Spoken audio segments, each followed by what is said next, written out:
where are you going to be if I live today, like like if you say, if I live to be 85 or 80, and I'm relatively healthy and don't have dementia, what do I want out of life? Like, you're not going to be traveling the world at 85. Listen up, folks. You're about to get some hard earned wisdom from someone who's been there, done that. When I heard today, I thought, this is the information. I'm 85. If I had this information when I was 65 or 60, what a difference it would make in my life now. But it all related to your work. After work and on the weekend, related to your family. So all this other stuff, unless it's relevant to what you're doing right now, you don't kind of hear about it. And then all of a sudden you retire, and all of that. Like, I laugh because I think I've learned more since I've retired than when I was working in the world around you. Marlene Bergen soaks up information like a sponge, but looking back, she wonders whether she would have made different decisions about home ownership, savings, and retirement if she had received the information in her 50s and 60s. Heck, she was just a rookie senior when she first started coming to the Kerby Centre 20 years ago. As I can honestly say, at 65, when I first came to Kerby, what I was thinking about was entirely different. I was thinking about, they said when you first retire, you should volunteer. I was volunteering left, right, and center and doing this, and you're not even thinking about when you get old. But then all of a sudden you reach 80 and you think, oh shoot, I don't drive anymore. I don't have any money. I live in the seniors. I don't have any supports. All my friends are dying or they're going to nursing home. And all of a sudden it hits you and you think, holy shoot, what if I live for another 10 years? Marlene's story raises an important question for Canadians of all ages. Are we preparing the right way for the realities of aging? Plus, she's funny, poses some great questions, and generously shares how we can avoid retirement mistakes. If you have a house and you're selling your house, like if I had never sold my condo, mortgage is paid off, and I still had it, I could sell it now and I could pick wherever I wanted to live. But if you make choices when you're around 50 or 45, which at that time, like say your age, whatever reason you do, you think, okay, that's a good decision.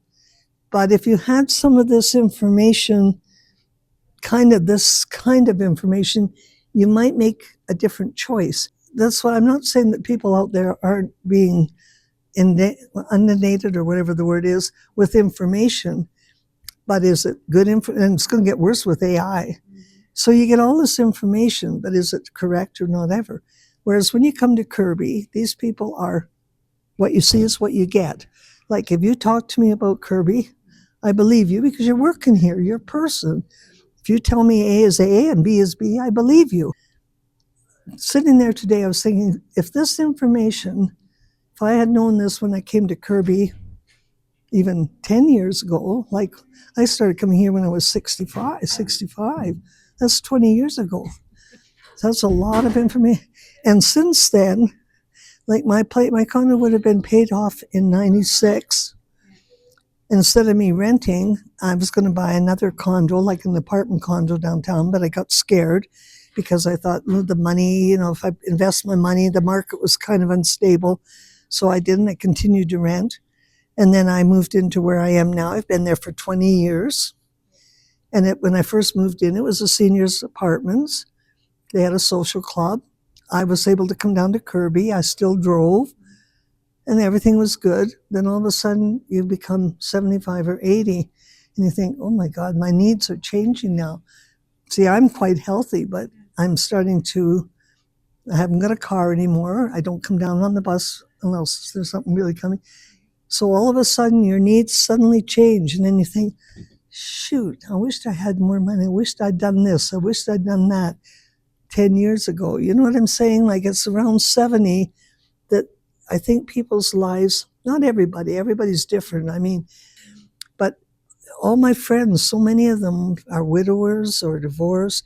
They raise their families, and all of a sudden, like they said today, you move into either from your house to a senior's living, to apartments, to condos, or whatever. So information this is one thing I think really like about Kerby. It's information for seniors.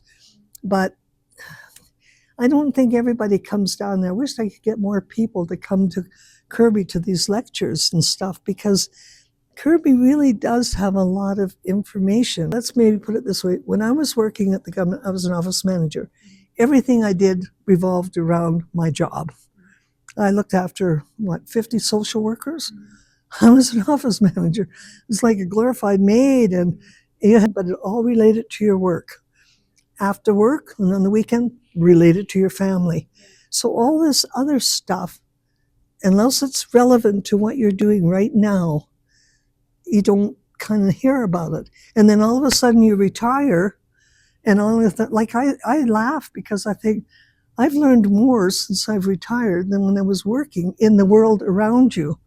Okay, one of the things is, in 1984, I sold my house, okay, and I moved into a condo in Bennington. I lived there till 96. In 1996, I sold that condo and moved downtown because my daughter was graduating from university. Okay, so I was in real estate for a while, and I was looking at condos.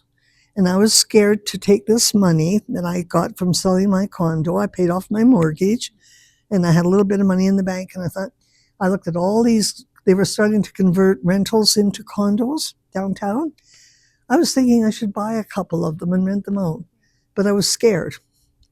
Okay, now at 84, I was, that would be 96. How old would I be? 1984, I was 45. I was around 55.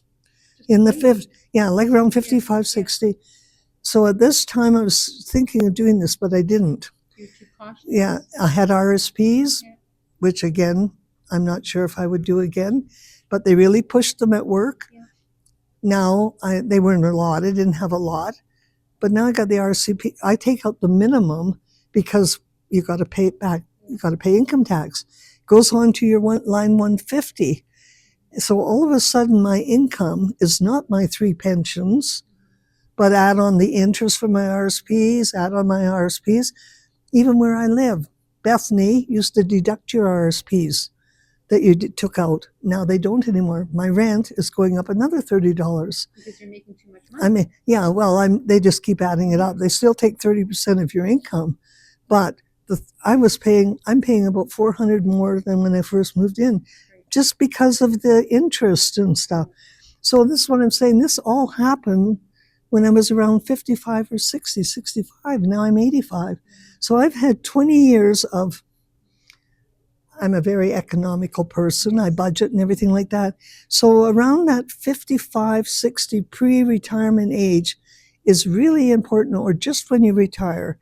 And I don't know, it's really hard to explain to people because it's not part of your life at that time. Like right now, I mean, you're, like you said, you're 47, 57. Okay, now you're young, you got a job, you're thriving, you're active. That's the furthest thing. I'm not saying it's the furthest thing on your mind, but You're thinking about now. yeah, you're thinking about now. That's what I mean. And maybe 5 years from now or 10 years from now. But okay, you said 57, 67, 77. I'm almost 30 years older than you. And that's crazy. 30 years is a lot of time. It's a lifetime.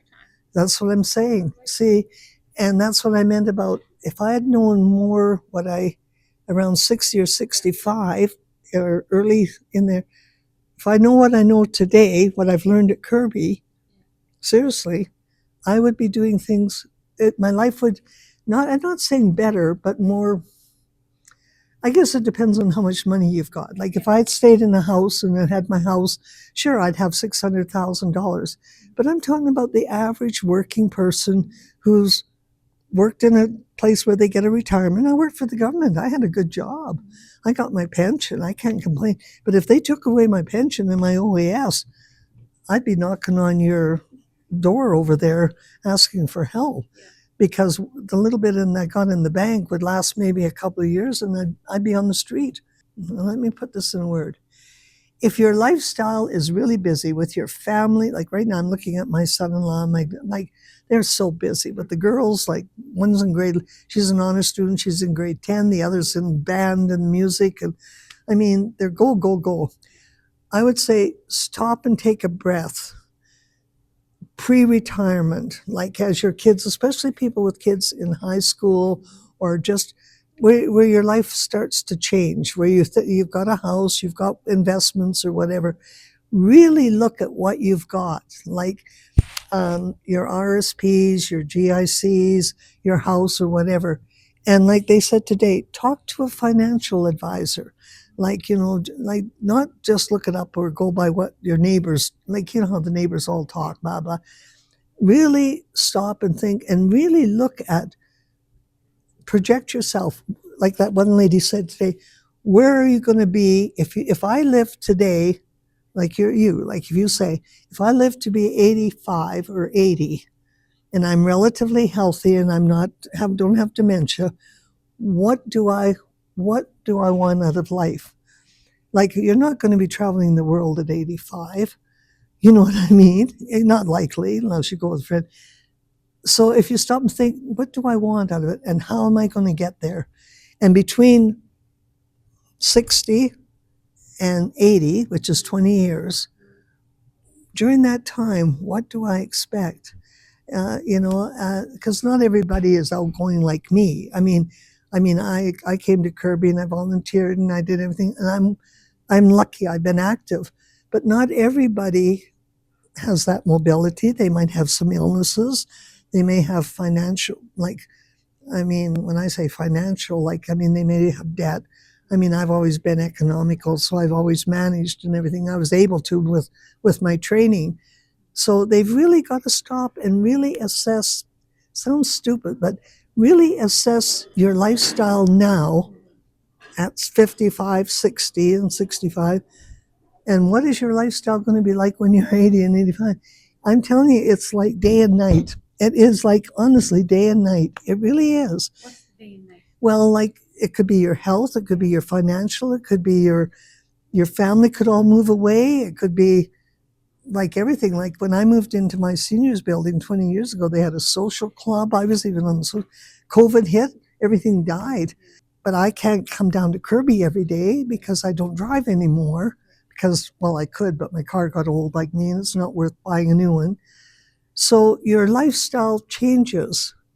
And if you haven't got the assets, the health, the mobility, or whatever, it becomes really different. Like, I'm finding my family thinks I'm paranoid, but I said I'm finding, like, me as an 85-year-old, finding it really difficult to, like, I would move into assisted living tomorrow if I had $5,000.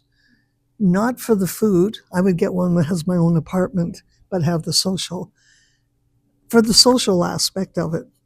Where I live now, I'm quite comfortable with my living arrangement. I love my little apartment. It's neat and tidy. And what do you do when you're old? You watch TV at night. And my partner, he passed away, so I don't go out much. But there's no social activities. I can't come down to Kerby. If I lived across the street, I'd probably be over here every day. So things change.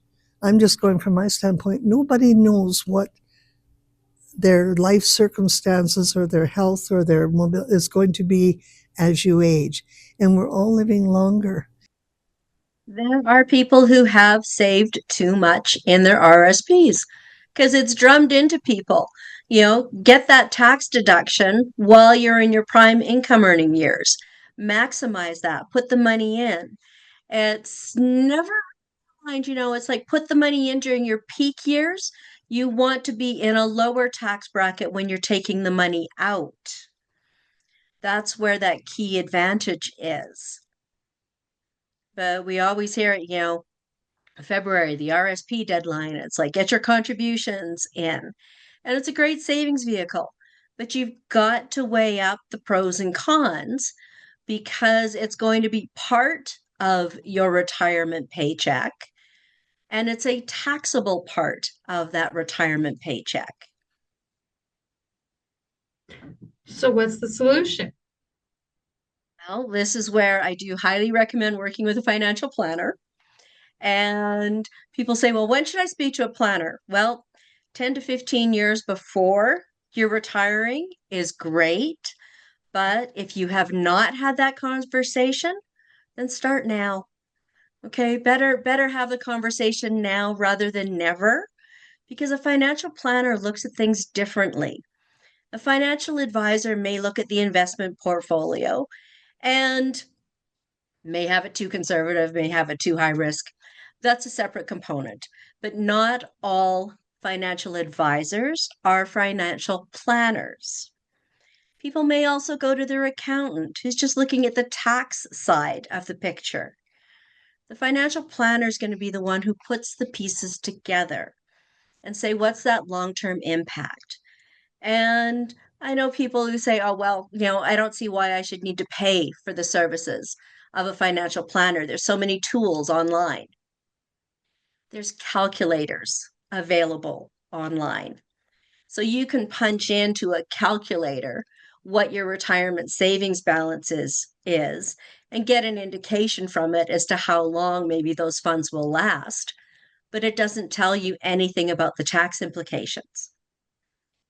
I've had people who, traditional thinking is that I don't need to convert my RSPs until I'm 71. December 31st of the year they turn 71. Then I'm going to take the minimum payment out. I'm going to get that money to last as long as possible and let it keep growing tax sheltered. Yeah, but when you wait till 71, that's a higher minimum payment that has to come out. And if something happens to you, that's a larger lump sum that is all taxed as income on the day you die. And Revenue Canada is waiting to get their hands on a piece of that. Okay, you get the tax deferral earlier, but they want the taxes now. So I had a couple who they retired. They had a good amount of money in non-registered savings. And they were saying, yeah, we're going to use this first and we'll wait to convert our RSPs later. I'm like, no. Here's the tax consequences. You want to balance this differently. Let's draw the maximum amount we can from the RSP funds, continue some savings into the TFSA, manage the taxes. If you need some additional funds for a trip or a home renovation, we can use some of the non-registered money for that. But let's get this RSP balance down, because if something happens to you, we never know what our exit date's going to be. But if something happens to you, Revenue Canada is going to take a large portion in taxes. So it's, reviewing that retirement income paycheck and finding what's going to be the best scenario for each individual person in their situation.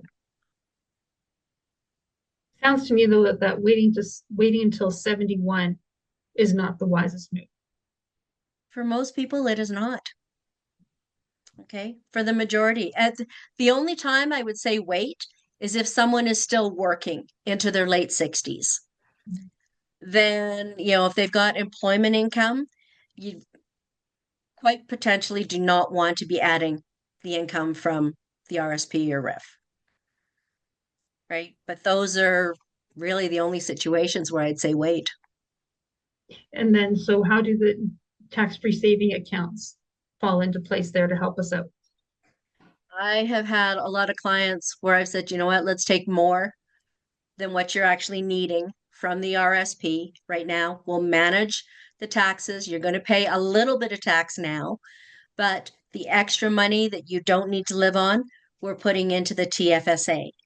So we continue to channel money from the RSP into the TFSA. The TFSA has that tax sheltered growth. And for someone who thinks, yeah, but you're saying I should wind down my RSP money by the time I'm in my mid 80s? I'm like, yes, but look at how we will have built up your TFSA, and you will then have those funds to use for supplementing your life down the road, and that's all going to be tax-free money. And if something happens to you and you pass, then that is tax-free money to your loved ones. If you have real estate, hold it and look into it, like she said, with reverse mortgage. Okay. Like, let's say you're in your own home or condo or whatever.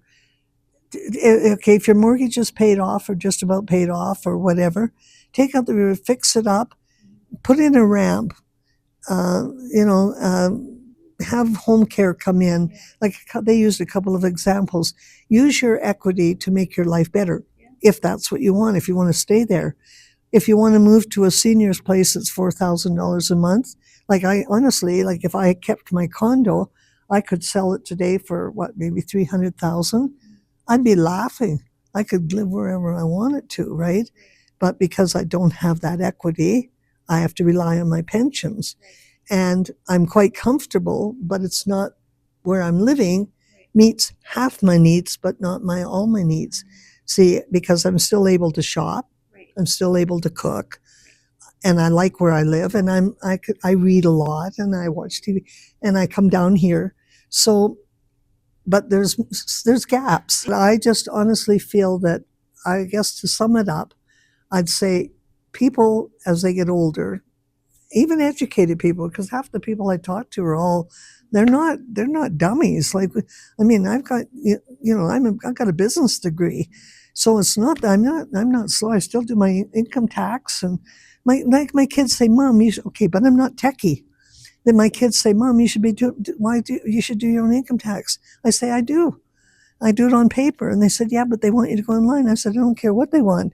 I get back to the penny." For 40 years, I get back exactly what and besides, it keeps your brain active. Okay. So everybody's different. Don't get me wrong. And some people are high income. They got lots of money. They don't have to worry. They got another thing too is family. I'm not knocking that either. So a lot depends on family dynamics. It depends on your living style. Everybody's different. But I think overall, for the middle income, I would say for the lower to middle income people, unless there's a lot of supports, big family, like, you know, when you come to Kerby, a lot of these people live alone now, or there's just those gaps, I think. And I think a lot of people, if they had different information when they were a little bit younger, I think other decisions they would make different decisions. I mean, sometimes some of their lifestyle is tragic. Things tragic happen in their life. I'm not saying that. Those things you can't escape. But I'm saying if you have control over certain things in your life, to I think, get more information when you're younger and think more. I guess that's it. Get information not related to your lifestyle or your job, but in general, at this stage in my life, this is what's happening. How is it going to impact my life 20 years or 30 years from now? And how would I like to live 30 years from now? I honestly think that, because I can honestly say at 65, when I first came to Kerby, what I was thinking about was entirely different. I was thinking about, they said when you first retire, you should volunteer. I was volunteering left, right, and center and doing this, and you're not even thinking about when you get old. Right. You know, That's not old. but that's, What's old? but then all of a sudden you reach 80 and you think, oh shoot, I don't drive anymore. I don't have any money. I live in the seniors. I don't have any supports. All my friends are dying or they're going to nursing home.